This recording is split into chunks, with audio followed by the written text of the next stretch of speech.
Tony Dungy's career has included several notable firsts. Among them, Dungy is the first head coach to defeat all 32 NFL teams.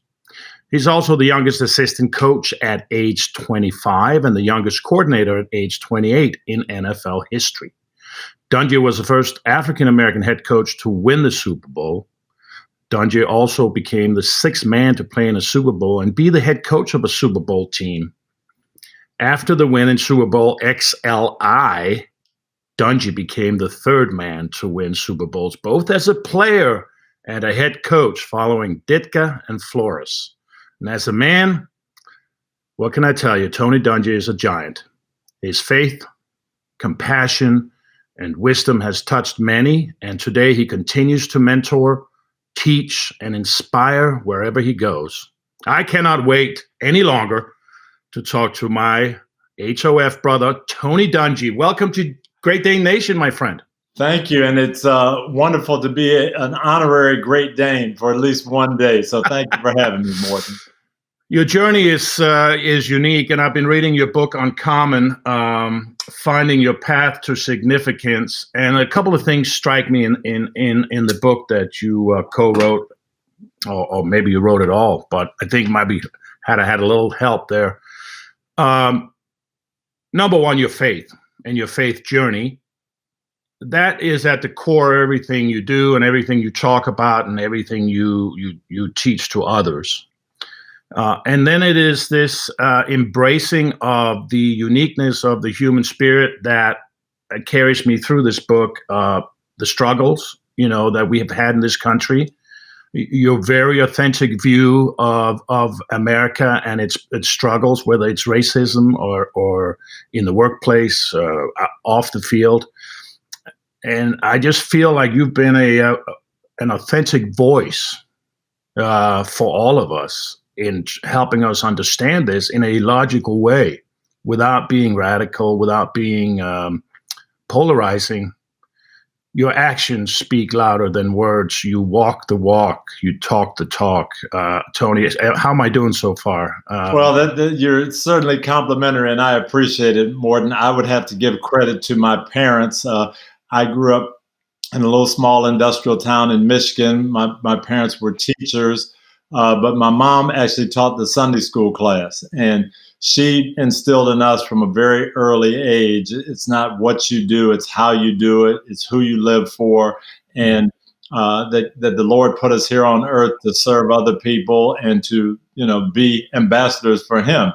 So I kind of looked at my whole life like that. I enjoyed my football career. It's been awesome, but I felt like it had a larger purpose. And my mother's favorite verse in the Bible was one that says, "What would it profit a man to gain the whole world and forfeit his soul?" And as you know, you can look at a lot of people in the National Football League that may have happened to. They got all the material blessings, all the accolades, all the honors, but really weren't happy with life.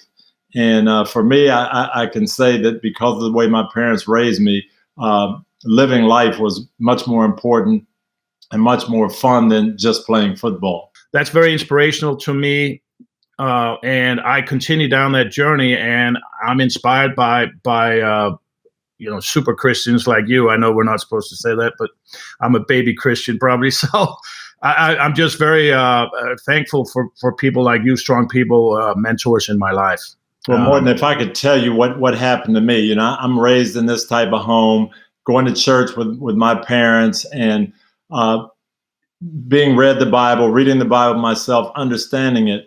But when I was in middle school, high school, and college, I have to say that was very secondary to me. I wanted to be a good athlete. I wanted to be a good student. I wanted to graduate. I think people that knew me at that time would say, well, yeah, nice guy, but they certainly wouldn't have said Christian. Well, I ended up going to the Pittsburgh Steelers as a rookie player, shifting from quarterback to defensive back. In the first meeting, our coach, Chuck Noll, stands up in the first meeting and he says, "Welcome to the National Football League. You guys are now being paid to play football. So it's your profession now. But don't make football your life. If you make football your whole life, you're going to be making a big mistake." And I'm sitting there thinking, wow, this is a coach who's won 2 Super Bowls already. I'm expecting to hear about how to be great football players. And he says, don't make it your whole life. Well, the next thing that happened for me, he assigned me a roommate by the name of Donnie Shell. And he said, you don't know anything about defense. Donnie's a defensive back. He's going to teach you. Watch him do everything he does. Well, that was the biggest moment in my life and probably the turnaround moment for me, Morten, because Donnie Shell was the most fired up Christian athlete I had ever been around. Okay. So I'm now in training camp in the room with him, roommates on the road. I'm watching him, and he just exemplified what Jesus is all about. And that turned me in from a 21-year-old who knew about it to seeing what it really looks like. And we had 10 or 12 guys on the team who were strong believers, invited me to the Bible studies, the chapel services, but watching them more than what I heard, watching them really impacted my life. Yeah. You mentioned your parents. Your dad actually was part of the Tuskegee Airmen, which I find that very cool. I have to say that when I read that, I was like, wow, because I've heard about these guys, right?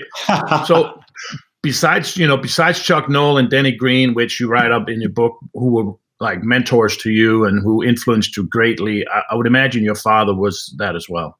He really was. He grew up in an era, as you talk about our country, it wasn't perfect. And he grew up in an era of segregation. Yeah. But he was determined to let education and let his morals, be in front of everything that he did. Yeah. So at 18 years old, he enlisted in the service. He wanted to fight in World War II and help our country. At that time, the normal, regular Air Force was not taking African Americans. So he went to Tuskegee, Alabama, and was with this little group of guys called the Tuskegee Airmen. And when the war ended, he went back to the University of Michigan. He got his degree, and he wanted to teach and just help people grow, help young people grow. Mm-hmm. So his first job was in Washington, D.C. area in Alexandria, Virginia. Mm-hmm. And this is right outside the Capitol. He's fought in World War II. He's been with the Tuskegee Airmen, and he can't teach in an integrated school. Unbelievable. And he gets on the bus to go to the all-black school that he was assigned to teach at, and he can't sit in a regular seat in the bus. And so my dad told me that, things aren't always fair, but what are you going to do to make things better? You can't complain. You got to try to make things better. So he walked every day to work. And he said, I taught in this all-black high school. And I wanted to make sure those students knew just as much about science as anybody in any other school. That's what I could do to make it better. And I was like, Dad, wouldn't that make you bitter that you fought for our country and then you can't even teach where you want to teach? You can't go where you want to go. You can't ride the buses you want to ride. And he said, yeah, it was tough, but I had to look at how I was going to make things better. And that's what he always taught me, Morten, and what I always looked at in any situation. Don't complain. Think about what I can do to help things and make it better. And I learned that from my dad, and he was a tremendous, tremendous role model for me. Powerful words, Tony. What would you tell a young African-American coach coming up today in the environment that we have, 2021? What would you suggest? Besides so grace much and authenticity, opportunity to make things better. And we have so much opportunity to direct people in the right way. We have so much opportunity to right wrongs and to create a great environment for all of us. And that's what I would be after. That's what I would want to do. And that's what I encourage men to do. Hey, let's get our young people going in the right direction. And yes, everything is not perfect. But we have the chance to make it better. We have the chance to influence. And I think that's what God would want us to do. Yeah, you've done that through the All Pro Dads program, which I have participated in quite a bit with my 2 sons when they went through, the lower schools. Now they're high school and college. I think your program is in high school anyway, but really good program, again, and teaches all the things that you and I have been talking about. Do you think the fact that you were, and I also read this a little bit about you, that it might have hurt you in a couple of interviews because you were so authentic and true, and you weren't going to say, you knew in the interview process what they wanted to hear, but you just couldn't say it. Do you know where I'm going with this? I do. And I did have to be honest. I believe I did lose some jobs early on. There was questions about me, and a lot of people said, well, it's racial. If he were white, he would have a head coaching job. African-American, there's racism. But for me, Morten, it was more, I think, people not really understanding who I was and wondering if my personality was going to click with what they thought a head coach should be. And I had interviews where I told the owners, I'm not going to scream at the players. I'm not going to use profanity. I'm not going to demean people. I'm going to get it across to them like my dad got it across to me, like Coach Noel got it across to me. I'm going to develop this bond, and we're going to go from there. And there were people who didn't think that would work. And people, I had one owner, tell me, hey, I paid a lot for this franchise, and I want to win a Super Bowl. Is this going to be the most important thing to you if you get this job? And I said, well, I believe I'll deliver you a Super Bowl, but I have to tell you, it's not going to be the most important thing in my life. It's going to come way below my family and community issues and other things. And I didn't get that job. But you're right. I couldn't, with good conscience, just say something that I knew he wanted to hear that wasn't true. I was going to represent the Lord. That was important for me. I was going to have a great family. Unfortunately, working for Denny Green, I saw that could be done. Working for Chuck Noll, I saw that could be done. So I wasn't going to sleep in the office, and I wasn't going to just pour 24/7 into the job. But I felt very confident that I would deliver a winning program.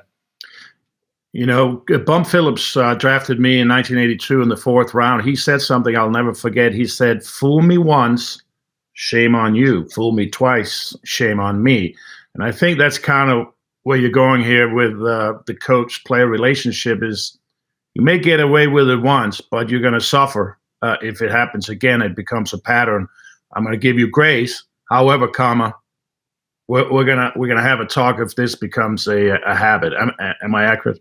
You are. And I remember my first meeting with the Tampa Bay Buccaneers as the head coach. I came in 1996. We'd had 13 straight losing seasons, had a lot of people who were used to losing, and everybody thought they were not disciplined, and that's what they needed, and they needed this tough guy. Well, I came in and I told them, I said, hey, I'm a Christian. This is the way I coach. I'm going to coach you with respect. I'm not going to yell and demean at you. Now, a lot of people tell me I need to do that you're not going to play well unless I yell and scream and curse at you. So how many guys in this room need a coach to yell and scream and curse at you to make you play your best? And I waited, and nobody raised their hand. And so I said, okay, I think we're on the same page. We're going to be okay. But if you begin to feel like you need that, if you want somebody to yell and curse at you, come see me, and I'll trade you to somebody who's going to do that. We aren't going to do that here, but I can put you somewhere where they'll do that. And over 13 years, no one ever came to my office and said, please trade me to a coach that's going to scream at me. No, it's not going to happen. Hey, you're doing a great job on Sunday night football. It's a lot of fun to watch, and you got a new teammate there in Drew Brees. What is it like, being in the studio and sharing that with Drew, who's got so much knowledge, obviously, and so do you. But you were a defensive coach. Let's face it, that's where you made your money, right? Defensive back, defensive backs coach, and then head coach from there. Tampa 2 defense. We'll talk about that a little bit. But what's it like with Drew? Does it remind you of sitting in a film session with Peyton Manning? It really has been interesting. I was 12 years with Rodney Harrison, and we had a great partnership. But we kind of thought the same way. We both thought defensively. Well, now Drew coming in, he sees things from the other side of the ball, and he's looking at what the offense is doing and how the quarterback and the offensive coordinator are scheming things. And it's been a lot of fun. It's been fun to help him kind of learn the broadcast business and how to get his point across so fans can understand it. Sure. But it's also helped me kind of look at things from an offensive standpoint or from offensive thinking. So it's been refreshing, and he is a great guy. I mean, he has been a tremendous teammate already, and he's going to just get better and better. What do you think about Peyton and Eli's Monday night clownery there? I mean, I think it's funny. I think, they bounce each other. I don't know if you watched any of it on Monday night. I kind of have a lot of fun. What do you think about it? I have, and I think there's a segment of our country that really is going to enjoy this. That it's almost like sitting at a sports bar and watching the game with your buddies. And you're watching the game, but you're talking about other things. You see things, and you're just bouncing things off each other. And I think there's people that would love to watch a game like that. And they are very good when there's a critical play to break it down and say, here's what happened. But a lot of times they're just talking through the game and enjoying the evening out. So I think it's going to catch on. I really do. Yeah, it's a lot of fun, good personalities. Coach, let's just go. I'm not going to go chronologically about your coaching career. I mean, obviously, you were a player at University of Minnesota, and I think that's where the coach said at the time, I don't remember his name, but he said, "I'm looking for uncommon people." And that's kind of where it started. That's what stuck with you. That when you went through your coaching life and also going through drafts and free agencies and looking for players and looking for that uncommon man or young man that you see so much upside in. What is it that you exactly look for? Well, that really did develop from my college coach Cal Stahl and my NFL coach Chuck Noll. Coach Stahl, when I was a freshman, he said, "Hey, I'm looking for uncommon people. We want to win a championship. You can't be average. You can't be satisfied with being average. I need that special person." And he said, there's two ways you can be special.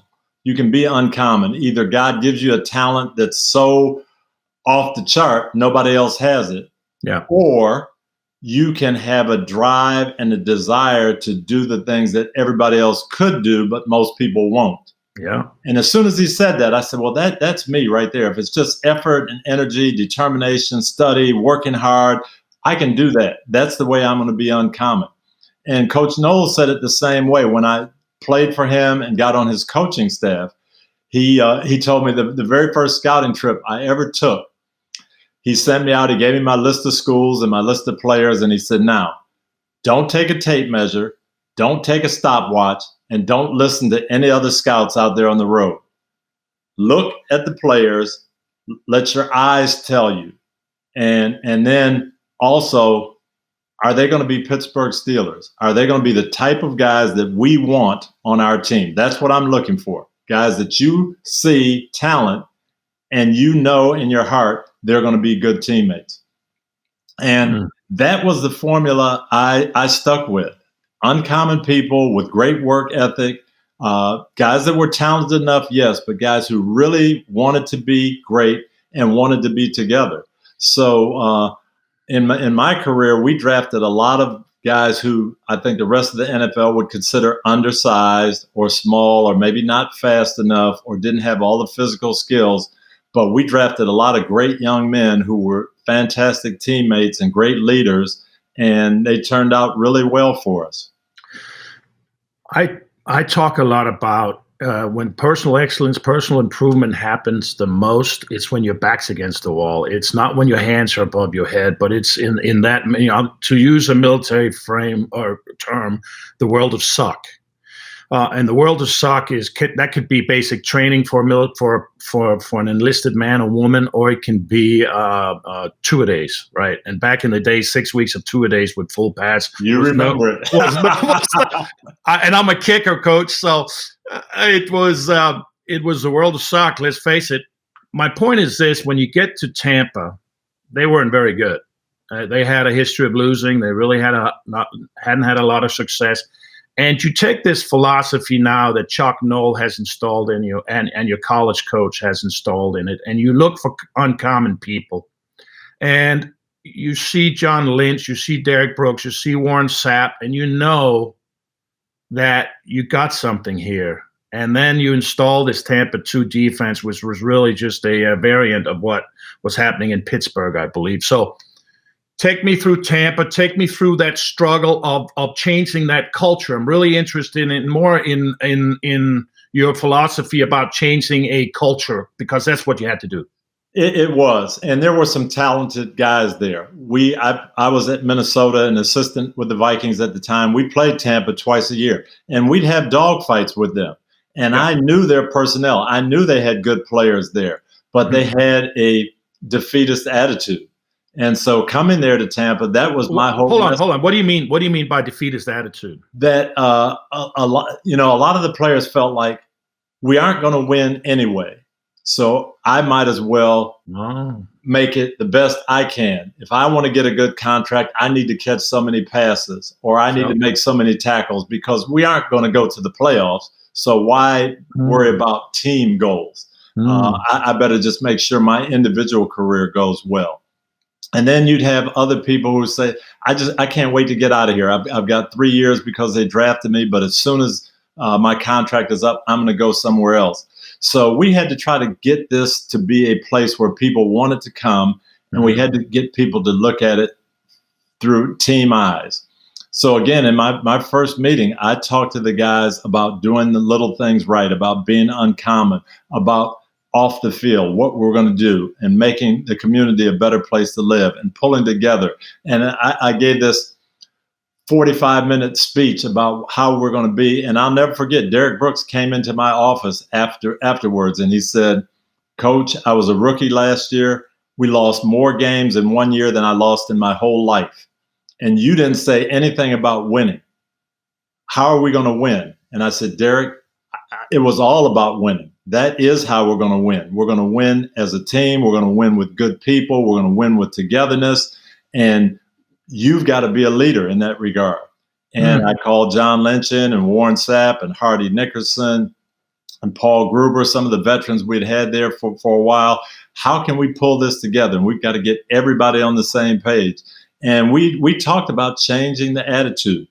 And I used to talk 3 times a week about what we're going to do in the community, what we're going to do in the off season, what we're going to do as people to make Tampa a better place to live. And that's some of the greatest pride that I have, Morten, in these guys now.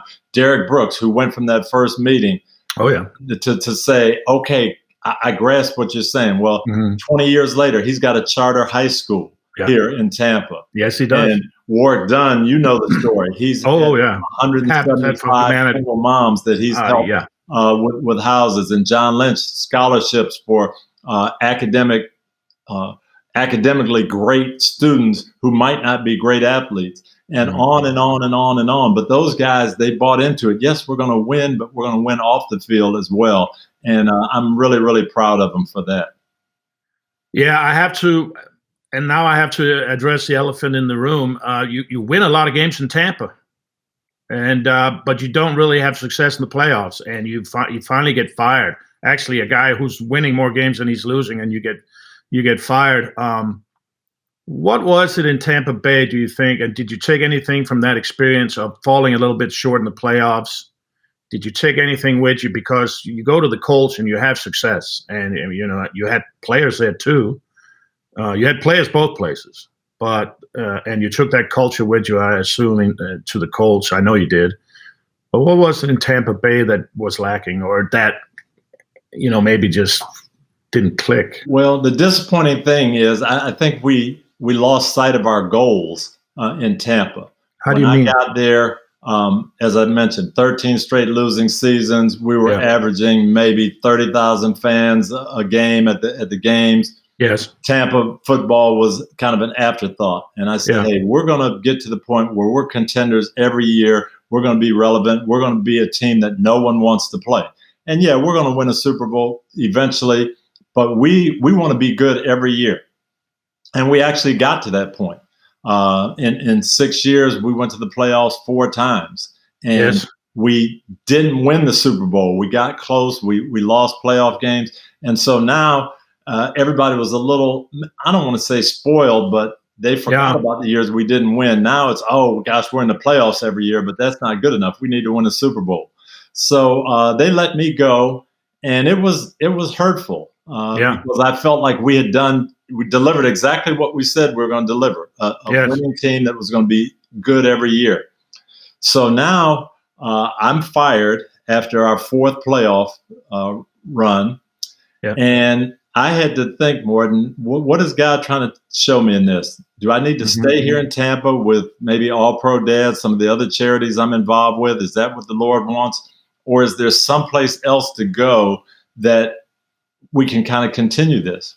Well, a couple of days after I got fired, Jim Irsay from the Colts, the owner of the Colts, called, and he said, we're in Indianapolis. We don't have a long history like the Chicago Bears or the Pittsburgh Steelers. We're trying to connect with our fans. We want to do exactly what you did in Tampa. We want to win the right way. We want our players to be involved in the community. We want to connect with our fans. You're the coach that I want. And I was like, wow, that's music to my ears, because that's telling me that I can get involved in this with both feet. I'm going to have the same goals as the ownership.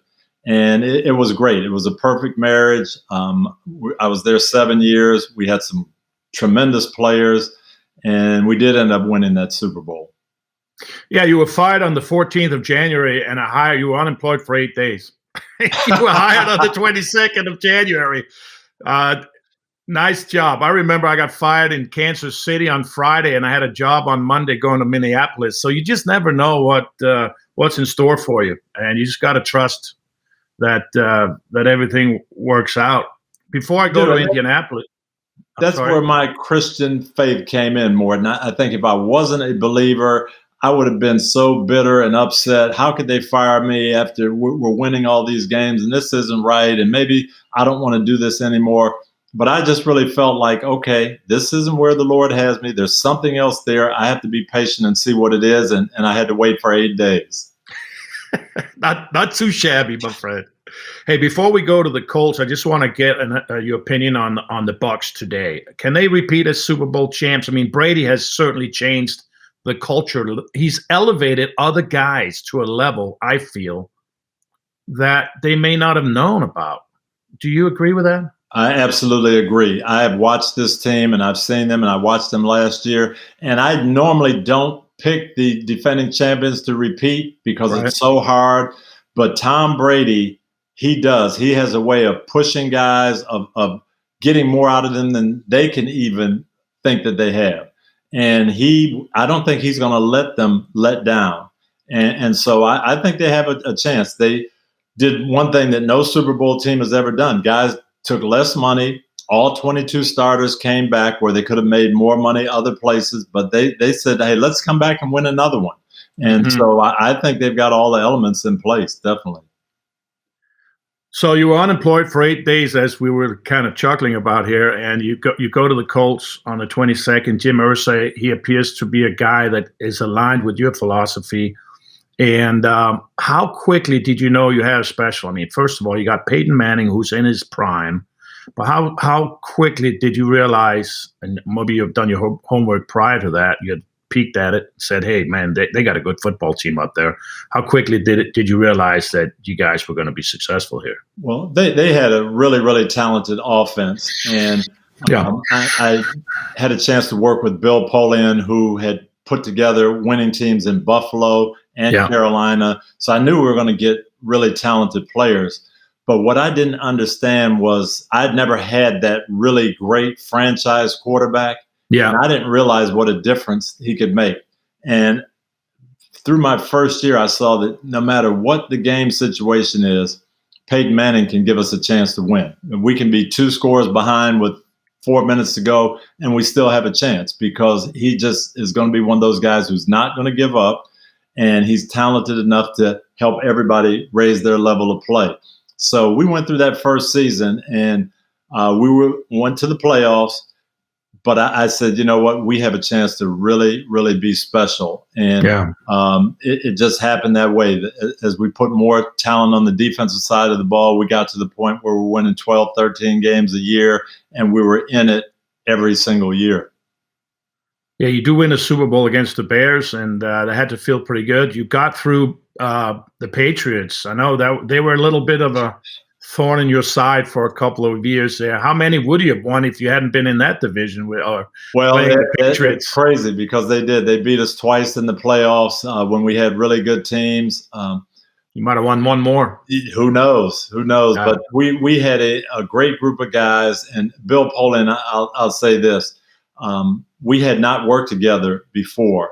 And when I got there, we sat down for about 4 days straight and just talking football. What do you like? What kind of players are going to be successful for you? What do you need in this position? What do you like in that position? And we were on the same page in terms of the kind of guys we wanted. He had worked so long with Marv Levy in Buffalo. He wanted those high character, overachievers, hardworking guys. So I knew very quickly we're going to have the right type of players in here. And on defense, we started to get them.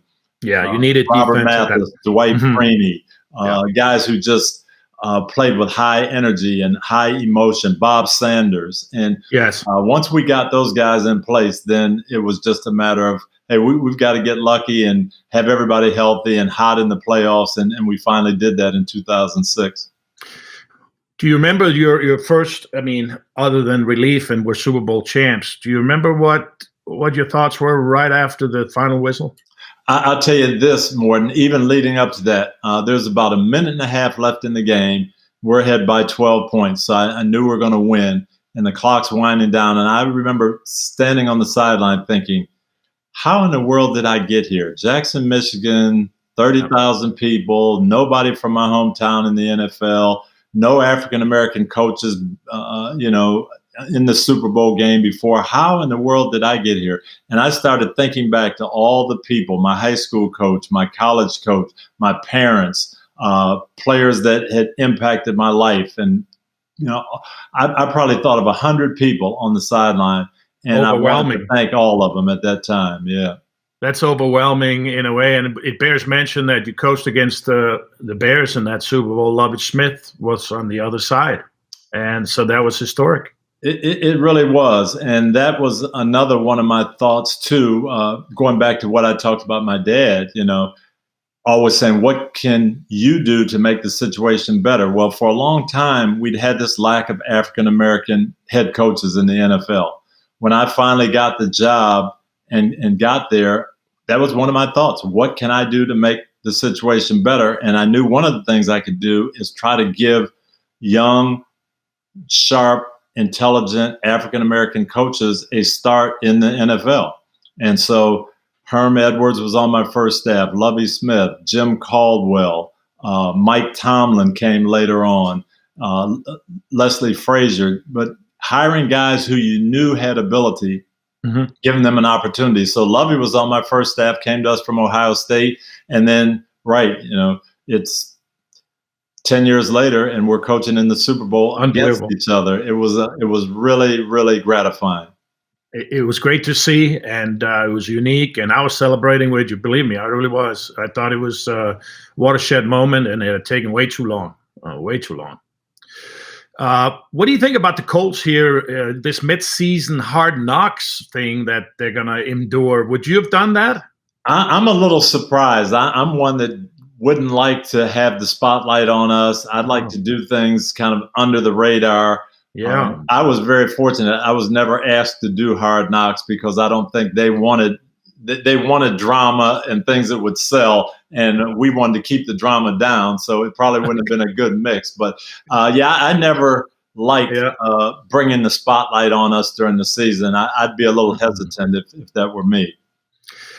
All right. I mean, I have to ask you about Aaron Rodgers. I've been watching him. He's still slinging the rock. Is he going to be in Green Bay next year?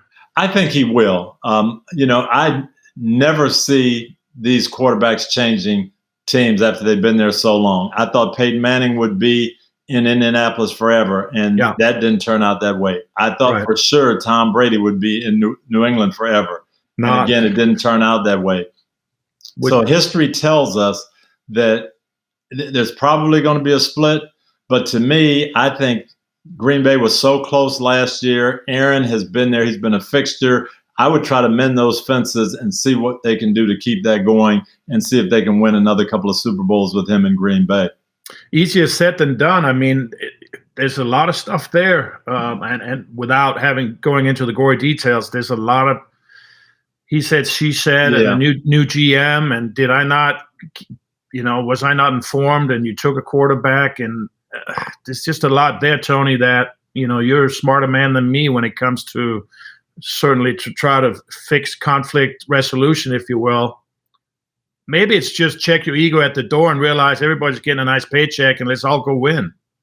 Well, it's hard, and feelings get hurt, and sometimes you have to massage feelings. Sometimes things happen, as you say, that you don't even realize it's a problem. And that's why transparency. I remember a game early on in my Bucs career. We had several defenders hurt, and Warren Sapp was one of them. And so I had learned a lesson from Coach Knoll: never make excuses. Don't worry about anything else. So I started out on Tuesday, saying, hey, we might not have this guy, we might not have this guy, but Marcus Jones can do the job. This guy's going to step in and do the job. I was building my other guys up.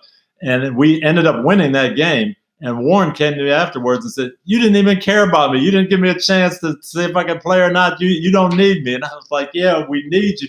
But had he not said that, I wouldn't have realized there were some hurt feelings there by something that was totally unintentional. I wasn't trying to downgrade his contributions. I was trying to build up the other guys. So I had to come back the following week and say, hey, these guys, we need you back. We need you. You didn't know you many hats when you're head coach. You're human resources, psychologist, dad, mentor, you name it, right? It's a lot of hats, no question. It's a conflicted position to be in, I would imagine, and a fun one if you can juggle all those balls in the air, which sounds like you did a pretty good job, and I think history will say so as well. If you don't mind, I'll finish with just a little name game. I'll give you a name, and whatever comes to mind. It can be a word or or a sentence or whatever you think. We talked about Peyton Manning, but I just want you to kind of synopsis, cliff note it for me when I say Peyton Manning.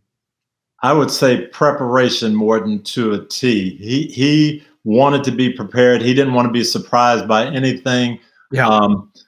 Super Bowl, we're getting ready for the Super Bowl 41, and he's doing all this prep work, watching all the Bears tape during the week before we go down. And he comes to my office. He says, I've been studying the 14-day forecast, and it might rain. Maybe ought to practice with wet balls. I'm like, what are you talking about? We practiced with wet balls, and it rained the whole game. But that was him in terms of preparation. Leave no stone unturned. I remember talking to Peyton at his after party at the Pro Football Hall of Fame. He mentioned that to me. He said the reason we won that football and we didn't fumble was we practiced with wet balls. Chicago did not. That is Peyton Manning in a nutshell. It's so wild. Oh, my goodness. I love it. Marvin Harrison. Artist. Marvin was just special. He loved the game. He didn't talk. He didn't like the interview process, any of that. All he wanted to do was go out there and catch balls and do his job. And he wanted to do it as well as anyone. Hand-eye coordination, quickness, all the things that you need to be great, as well as that determination. So he was a special player, and I loved watching him. And the newly minted Hall of Famer, Edgerrin James, who's got the coolest bust in Canton, Ohio. Man, I love that thing. I sat right there on stage and go, that is awesome. What do you think about Edgerrin James? I would say unique and original and himself. You heard his Hall of Fame speech, and that was Edgerrin. No errors. You always knew exactly what he was thinking. He was a great teammate. His offensive linemen loved him. The defensive players loved him. He just talented guy, but wanted to win. Totally wrapped up in winning. Reggie Wayne, perfect Robin to Batman. I got you. Marvin was always Batman. Marvin always got the attention, and that was okay with Reggie. He was another one that was just focused in on his job. I'll give you a quick Reggie Wayne story. Sure. 2004, we're playing out in Denver, last game of the year. We've got everything wrapped up. We can't change our playoff position. So I said, we're going to rest the starters. Reggie needed 3 catches to get a $150,000 bonus. He never said a word to me about it. And after the game, I found out what was in his contract. I said, why didn't you tell me? I would have put you in, would have thrown you 3 balls and got you out. And he said, it's not important. You said we're going to rest the starters. That's how we're going to do well in the playoffs. Wow. I was like blown away. I felt bad. He didn't say a word. Well, the next week we played, and he set a record for the team, caught 11 passes for 220 yards in our first round playoff game. And he came back to me and said, this was more important. This was the way to do it. That was Reggie Wayne. Wow. I don't know if I would have done that, man. I know I wouldn't have. I mean, you know, groceries, you need to be bought. Dwight Freeney. Dwight was a guy who was determined to overcome the perception about him. People said he was too short. He was too small to play defensive end. He couldn't be a full-time player. He was just going to be a specialty pass rusher. And he wanted to prove everybody wrong. And he played with great effort and determination. That effort really made him uncommon. And he was another one that I love coaching because of that. Down in Tampa, one of the dominating guys, obviously, Warren Sapp. Warren, personality, very, very much a personality. He was a great player, tremendous player, but he was also a leader. And I told him when I first got there, I said, if we're going to be a championship team, you have to be Joe Green. You have to be a dominant player, but you also have to buy into what we're doing, and you have to lead these guys the right way. Mm-hmm. And to his credit, he did that. He became a leader, and he was just an unbelievable athlete for his size and a tremendous player. Rondé Barber.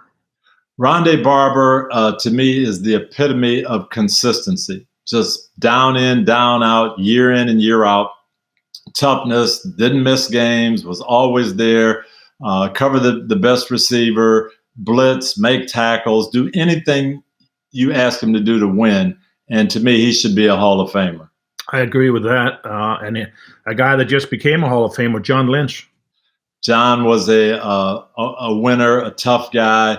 And to me, it was big plays. He had more caused fumbles in the fourth quarter, interceptions on the last drive. People can say, well, he didn't have the greatest stats. He didn't, if there were a stat for big, meaningful plays, game-changing plays, that's where John Lynch led the team every year.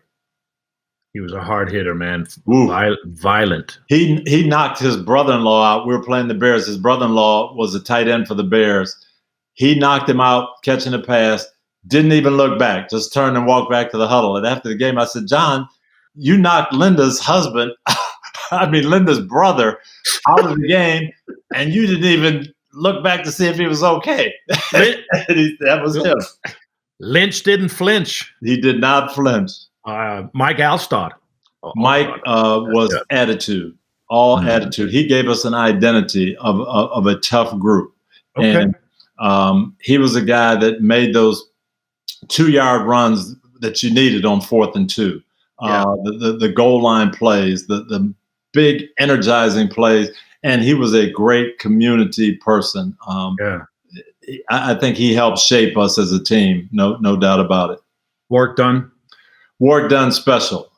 He came to us after his mother had gotten killed in a robbery. She was a police officer. He's watching over his teenage kids. He's the patriarch of the family. And at 21 years old, he wins Rookie of the Year, but he's also guiding these 3 other teenagers. He came to me after that year and said, I heard what you said about making a difference. I want to make a difference in a tangible way. And he made the down payment on a home for a single mom and furnished the home. Wow. And got her all set up. And it was one of the most wonderful things I've ever seen. And I got a note from him not too long ago. He's done 175 of those now. And incredible. So forget about 10,000 yards and how many rushing touchdowns and Rookie of the Year and Pro Bowls. His heart, just I can't even describe it. I think this is the perfect place to stop, Tony, because what what you represent, what Warrick represents, is this selfless service to others, sacrifice, perspective, and the will to go to a place, be in a place that's uncomfortable, but to persevere and go to a rarefied air of excellence. That's what Warrick did. That's what you did, and that's what you're doing. And you're setting a shining example, my friend. And I can't thank you enough for coming on with me. Well, thank you, Morten. It's been great to be with you. You set that example as well. And I thank you for what you've done. And that's what it's all about. I think us using the abilities God has given us to not just play ball, but to make our communities a better place to live. Let's be great together and continue that journey. I look forward to it. Amen. Thank you. Thanks for having me, Morten. Thanks, Tony.